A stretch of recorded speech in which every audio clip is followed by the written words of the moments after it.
clutched in her trembling hands was the heavy, rusted box. Her family laughed at the final insult from a grandmother she had sacrificed everything for. Yet when the snooty antique dealer wiped away the grime, his breath hitched. He didn't offer her cash. Instead, he collapsed into a weeping mess. Dust motes danced in the shafts of afternoon sunlight, piercing the heavy velvet drapes of Arthur Pendleton's law office in downtown Boston. The room smelled of old paper, expensive leather, and unspoken greed. Abigail Prescott sat rigidly in a high-backed mahogany chair, her hands folded tightly in her lap. Her black morning dress, bought off the clearance rack at a discount department store, stood in stark contrast to the designer garments worn by the other occupants of the room. To her left sat her older brother, Harrison Prescott, checking his Rolex watch with an air of profound impatience. Beside him was his wife Cynthia, who absent-mindedly twisted a diamond ring the size of a marble on her manicured finger. Across the room, leaning against a bookshelf full of legal volumes, was their cousin Reginald.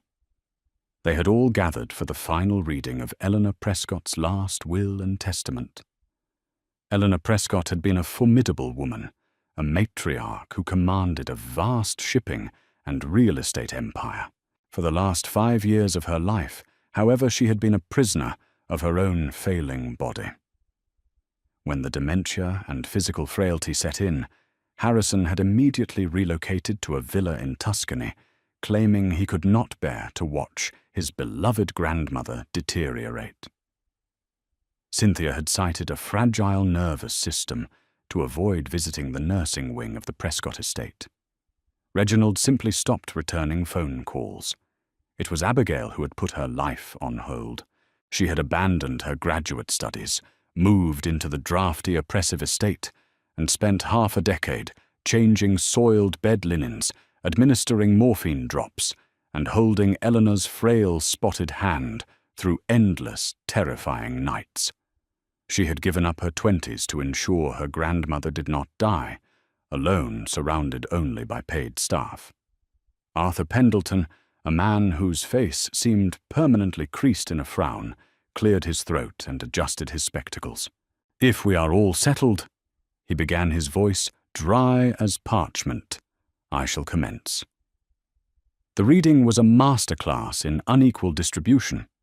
Abigail listened in silence as Harrison was awarded the sprawling Chestnut Hill mansion, the family's primary stock portfolio, and a lucrative commercial property in Manhattan assets, totaling well over $40 million. Cynthia, who had not spoken to Eleanor in 3 years, was bequeathed the entire Prescott jewelry collection, including a famous sapphire parure, rumored to have belonged to Russian nobility. Reginald received a generous trust fund that would ensure he never had to work a day in his life. Abigail felt a hollow ache forming in her chest. She didn't want millions. She had only hoped for enough to clear the crushing debt she had accumulated while living on a meager caregiver's stipend, perhaps enough to finally return to school. And finally, Pendleton read, pausing slightly, as his eyes scanned the thick cream-colored paper. "To my granddaughter Abigail. For her steadfast presence during my twilight years, I leave the contents of the safe in the eastern attic, specifically the iron strongbox and all the weight it represents." Harrison snorted a sharp, ugly sound in the quiet room. "The attic," he whispered loudly to Cynthia. "Is she inheriting the bats?" Pendleton reached behind his desk and hoisted a bulky, misshapen object onto the polished oak surface. It landed with a dull, heavy thud that rattled the lawyer's pen cup. Abigail stared at it. It was a box roughly the size of a toaster, but it looked like something excavated from a swamp. It was made of blackened, heavily oxidized iron, patched with patches of verdigris-stained brass. It was utterly devoid of elegance, covered in a thick layer of soot rust and hardened grime.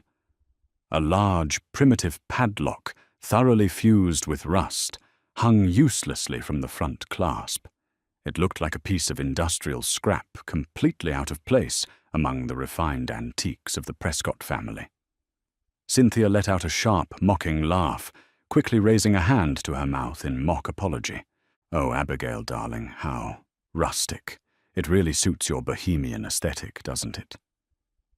Grandmother always did have a twisted sense of humor, Harrison drawled, standing up and buttoning his bespoke suit jacket. "Well, I suppose it's fitting. You always were fond of spending time in the dust.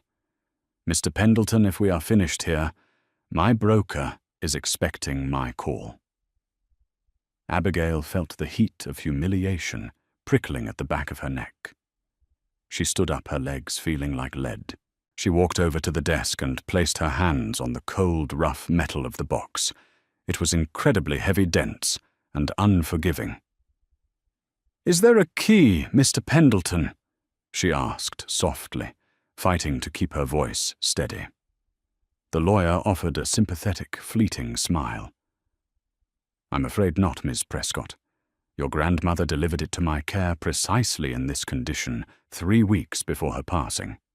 She left no key and no further instructions. Probably just full of old mothballs." Reginald chimed in, checking his phone. "I'd toss it in the river on your way home, Abby. Save yourself the bus fare." Abigail didn't look at them. She hoisted the heavy iron box into her arms, the rusted metal catching and tearing slightly at the cheap fabric of her dress. She held her head high, refusing to let them see the tears of betrayal burning in her eyes. She had given Eleanor her youth, her energy, and her heart. In return, she had been handed a piece of worthless, rusted trash, while the family vultures feasted on the gold. The journey back to her cramped studio apartment in Somerville was a nightmare. The box weighed at least 20 pounds, its jagged edges digging violently into Abigail's ribs as she navigated the crowded subway. By the time she unlocked her door, her arms were trembling, and her dress was stained with dark reddish-brown streaks of rust. She dropped the box onto her tiny chipped formica kitchen table with a resounding crash. The apartment smelled faintly of cheap ramen noodles and damp brick. She sank into a wobbly dining chair and finally let the tears fall. It wasn't just the money. It was the profound cruelty of it all. Eleanor had known exactly what she was doing. Her phone buzzed on the counter. The caller ID flashed Harrison's name. Abigail debated ignoring it, but a morbid curiosity compelled her to answer. "Did you make it back to your hovel without pulling a muscle?" Harrison's voice was laced with smug satisfaction. "What do you want, Harrison?" she asked, her voice raspy. "Just a friendly check-in," he said smoothly. "And a bit of advice. Don't bother trying to break that monstrosity open. There's nothing inside. I know because I'm the one who suggested she give it to you." Abigail's breath hitched. "What? Oh, come on, Abby. You didn't really think your little Florence Nightingale act fooled anyone, did you? Grandmother knew you were just hanging around, hoping for a payday. A few weeks before she died, she asked me what she should leave you. I told her you were far too spiritual for cash. I reminded her of that hideous piece of junk the gardeners dug up near the old carriage house a decade ago. She laughed so hard she choked. We thought it was the perfect metaphor for your relationship, heavy, burdensome, and entirely devoid of value. Enjoy your inheritance, sis." The line went dead. Abigail sat frozen, the phone slipping from her fingers. The betrayal was complete. It wasn't just an oversight. It was a calculated insult, orchestrated by her brother and endorsed by the grandmother she had loved. A fierce, burning anger began to replace her sorrow. She glared at the rusted box. She wanted to throw it out the window to watch it shatter on the pavement below. But she was desperate. Her bank account was overdrawn by $12. Her rent was due in 3 days, and her credit cards were maxed out from paying for her own medical insurance while she had been unemployed caring for Eleanor. Maybe the metal itself was worth something. It was incredibly heavy. Maybe it was solid brass under the rust, or perhaps a heavy iron antique that some eccentric collector would pay $100 for. $100 meant groceries and breathing room. She went to the sink, found an old toothbrush, some baking soda, and a bottle of harsh chemical cleaner she used for her oven. Returning to the table, she began to scrub aggressively at the top of the box. For 20 minutes, the grime stubbornly resisted, flaking off in greasy black chunks. But as she scrubbed near the front clasp, right above the rusted padlock, the chemicals ate through a thick layer of oxidation. Abigail stopped her arm aching. Beneath the black soot, a patch of metal gleamed. But it wasn't brass, and it wasn't iron. It was a dull, greyish-white metal that didn't tarnish like silver. And stamped into this small, cleared section was an intricate, microscopic engraving, a double-headed eagle clashing with a winged serpent encircled by a ring of thorns. Below the crest were 3 letters deeply etched into the metal FGB. It meant nothing to her, but the precision of the engraving on something so seemingly primitive gave her pause. Wrapping the heavy box in an old bath towel, Abigail shoved it into a canvas tote bag. She knew exactly where she had to go, even though she dreaded it. Down on Charles Street, nestled among boutique coffee shops and luxury boutiques, was Reed & Sons Antiquities. It was the most prestigious, intimidating antique dealership in the city, known for handling museum-quality artifacts. If anyone could tell her if the metal was worth scrapping, it was them. The bell above the door chimed a soft, melodic note as Abigail wrestled the heavy tote bag into the shop. The air inside was climate-controlled and smelled richly of beeswax, lemon oil, and aged vellum. Glass display cases housed gleaming pocket watches, ancient illuminated manuscripts, and flawless porcelain vases. Behind the main counter stood Nathaniel Reed. He was a tall, lean man in his late 50s, wearing a pristine tweed waistcoat and adjusting a pair of gold-rimmed reading glasses. He possessed a reputation for having a brilliant eye and an utterly merciless demeanor. He looked up as Abigail approached his eyes, sweeping over her rust-stained dress and disheveled hair, then down to the bulky canvas bag. His expression immediately hardened into a mask of polite disdain. "Can I help you, miss? If you are looking for directions to the subway, it is 2 blocks down." "I'm not looking for directions," Abigail said, hoisting the bag onto the glass counter. Nathaniel winced, instinctively terrified for the glass. "I have an item. I need an appraisal, or at least I need to know if it's worth selling for scrap." Nathaniel let out a long, theatrical sigh. "Ms. Prescott." "Abigail Prescott." "Ms. Prescott, we deal in fine antiquities. We are not a pawn shop, nor do we operate a salvage yard. I suggest you take whatever mechanical detritus you have in that bag to a scrap yard in Southie." "Please," Abigail said, her voice cracking slightly under the weight of her exhaustion. "Just look at it. Just for 10 seconds. My family. They gave this to me as a joke. I just need to know if it's completely worthless." Something in her desperate tone made Nathaniel pause. He looked at her exhausted eyes, then back at the bag. 10 seconds, he said curtly. "Then you must leave. We have serious clients arriving shortly." Abigail pulled the towel back, exposing the blackened, rusted monstrosity. It looked even worse under the brilliant halogen lights of the high-end shop. Nathaniel didn't even lean in. "It's a rusted carriage strongbox, mid-19th century perhaps. Mass-produced, worth absolutely nothing. Take it off my counter." "Wait," Abigail said quickly, turning the heavy box around. "Look here. Where I cleaned it, there's a mark." Rolling his eyes, Nathaniel reached into his vest pocket and pulled out a jeweler's loop. He leaned over the counter affixing the small magnifying glass to his right eye. He brought his face close to the patch Abigail had scrubbed clean, intending to glance at it for a fraction of a second, just to appease her. Instead, he froze. Abigail watched as the antique dealer stopped breathing. His nose was mere inches from the exposed grey metal.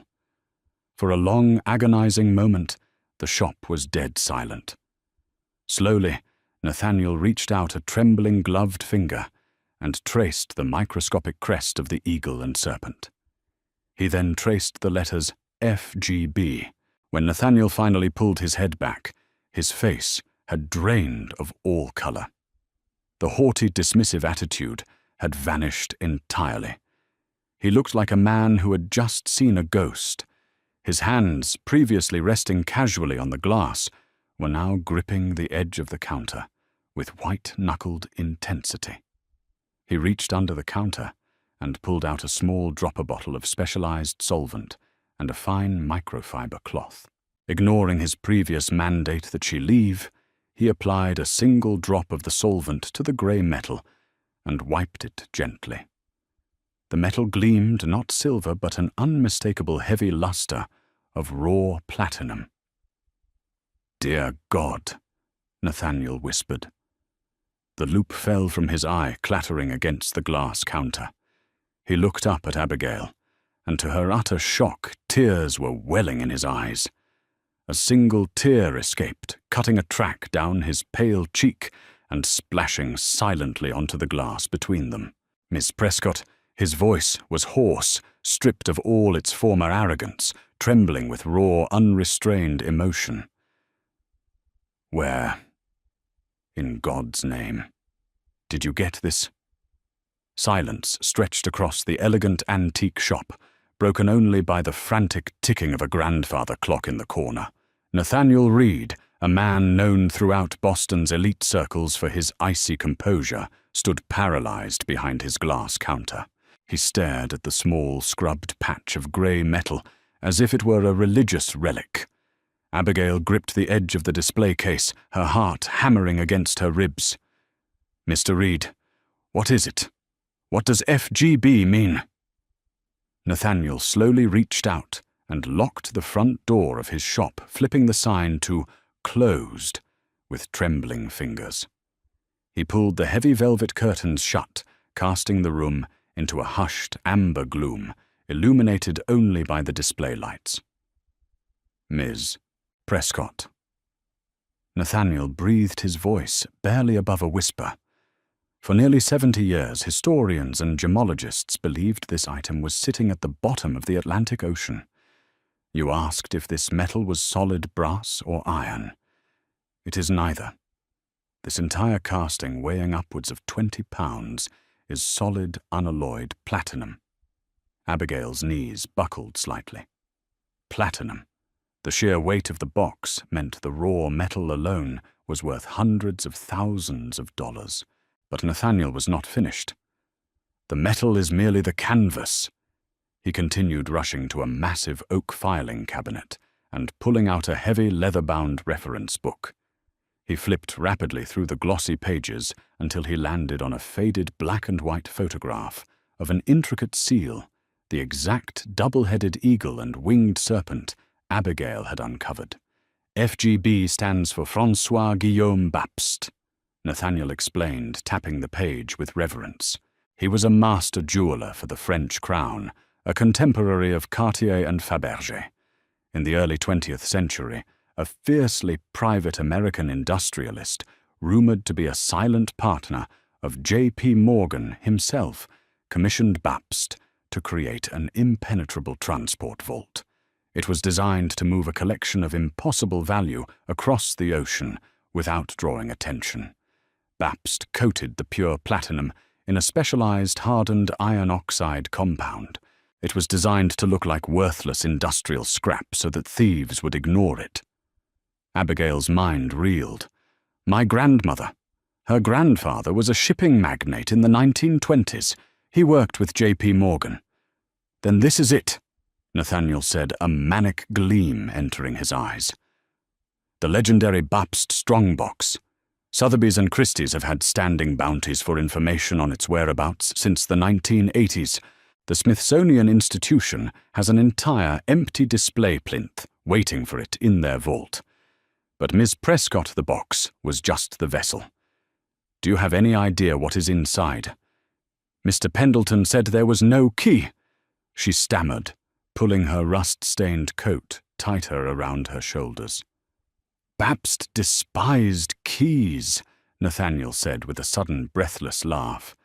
Keys can be stolen. Keys can be copied. He built mechanical puzzles. The antique dealer pulled on a pair of pristine white cotton gloves. He moved his hands over the rusted soot-covered top of the box. If the historical schematics documented in the archives of Lloyd's of London are accurate, the release mechanism is hidden within the dimensions of the box itself.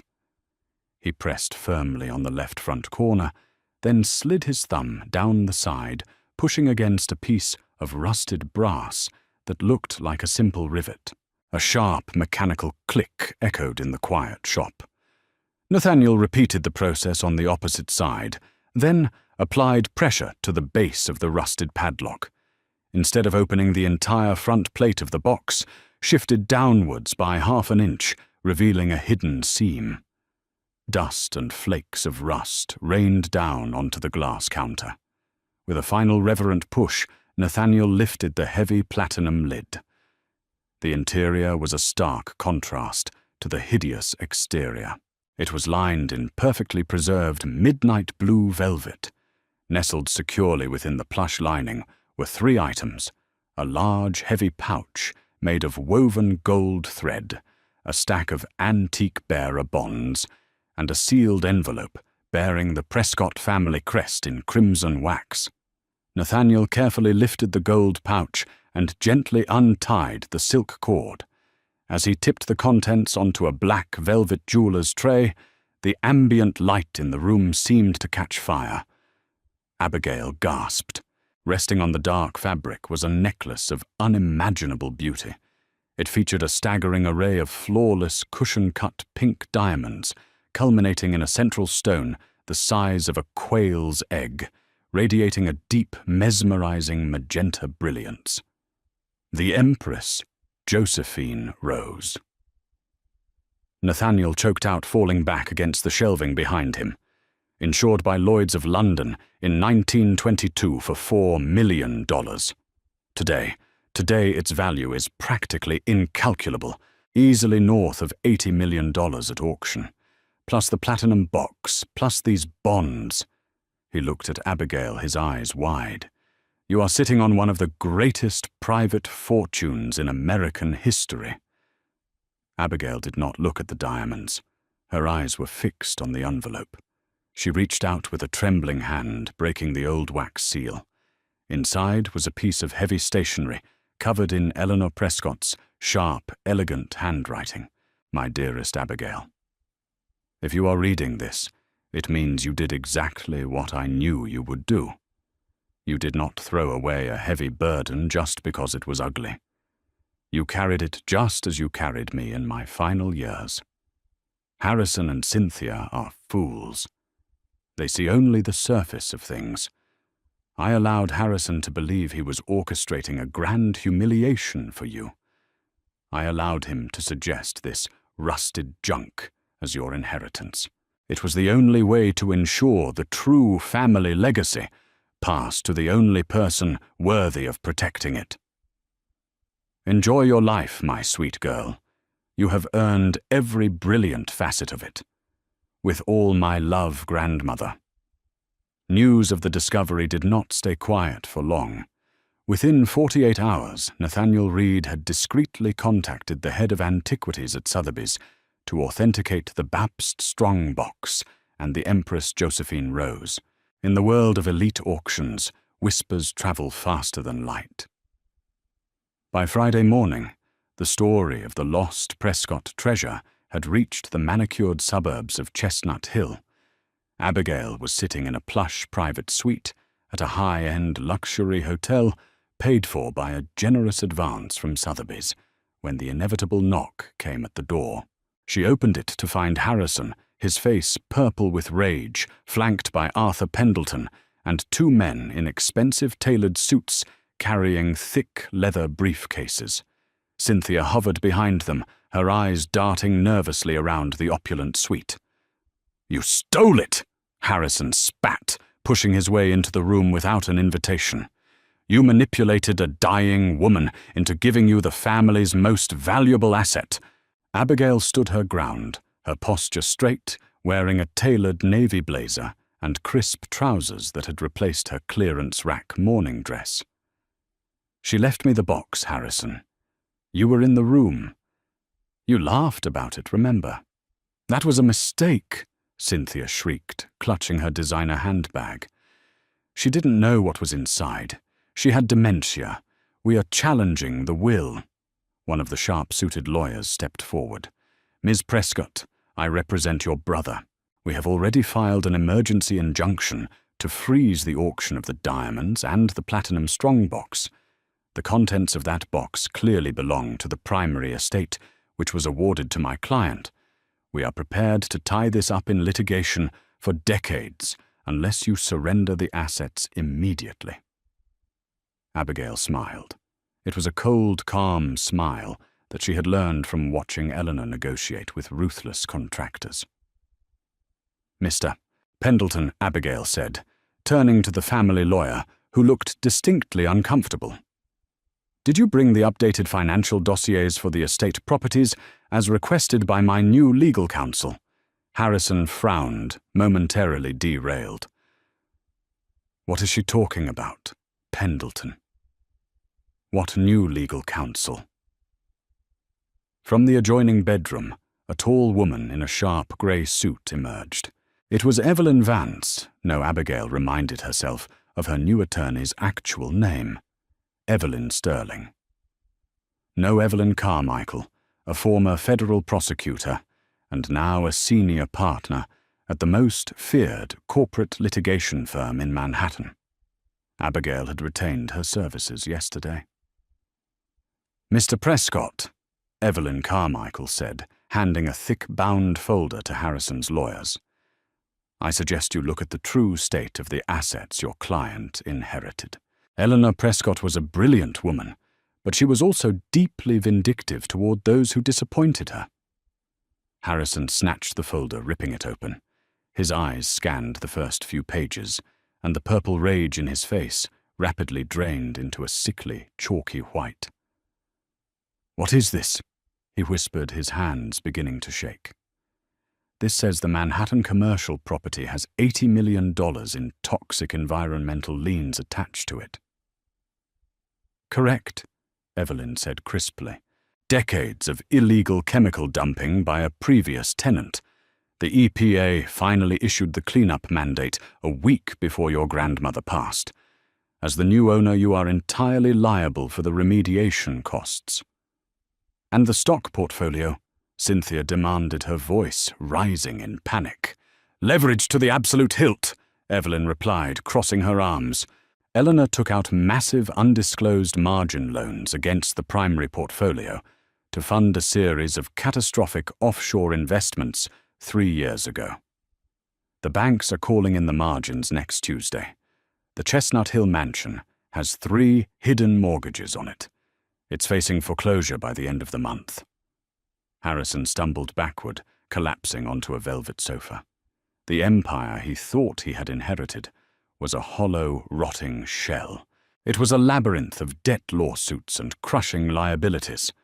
Eleanor had intentionally insulated the true wealth, the unrecorded, untraceable historical artifacts, inside the ugly iron box, knowing Harrison's own arrogance would prevent him from ever looking closely at it. "She ruined me," Harrison gasped, pulling at his expensive silk tie as if it were choking him. "I'm bankrupt, worse than bankrupt." "She didn't ruin you, Harrison," Abigail said quietly, walking over to stand above him. "She just gave you exactly what you asked for. You wanted the grand facade, the impressive titles, the properties you could brag about at the country club. You wanted the things that looked valuable on the outside. You left the heavy, difficult, ugly work to me." She looked at Cynthia, who was now quietly weeping into her hands, the illusion of her extravagant life shattered in an instant. "The injunction against my assets will be dropped by 5 o'clock today," Abigail instructed Harrison's lawyers, who were already backing toward the door, realizing their client could no longer afford to pay them. "If it isn't, Ms. Carmichael will file a countersuit for harassment that will drain whatever pennies you have left." Harrison didn't argue. He didn't even look up as Abigail opened the door to the suite, silently demanding they leave. They filed out like ghosts, stripped of their power and their pride, walking back into a world where they owed millions they did not have. Abigail closed the door, the solid thud echoing with a profound sense of finality. She walked over to the floor-to-ceiling windows, looking out over the sprawling Boston skyline. The heavy weight of the last 5 years, the sleepless nights, the debt, the endless mockery from her family, had finally lifted. She touched the small velvet box sitting on the coffee table, holding one of the smaller pink diamonds she had kept as a personal memento. Her grandmother had been right. Sometimes the most priceless treasures in the world are hidden beneath layers of rust, waiting only for someone willing to put in the hard work to uncover them. Did Abigail's incredible hidden treasure story leave you completely speechless? Sometimes the most beautiful things are disguised as heavy burdens. If you loved this satisfying twist of karma and want more jaw-dropping real-life drama and inheritance mysteries, hit that like button. Right now, don't forget to share this story with your friends and family and subscribe to our channel so you never miss another amazing video. Leave a comment below. What would you do if you found millions in a rusted box?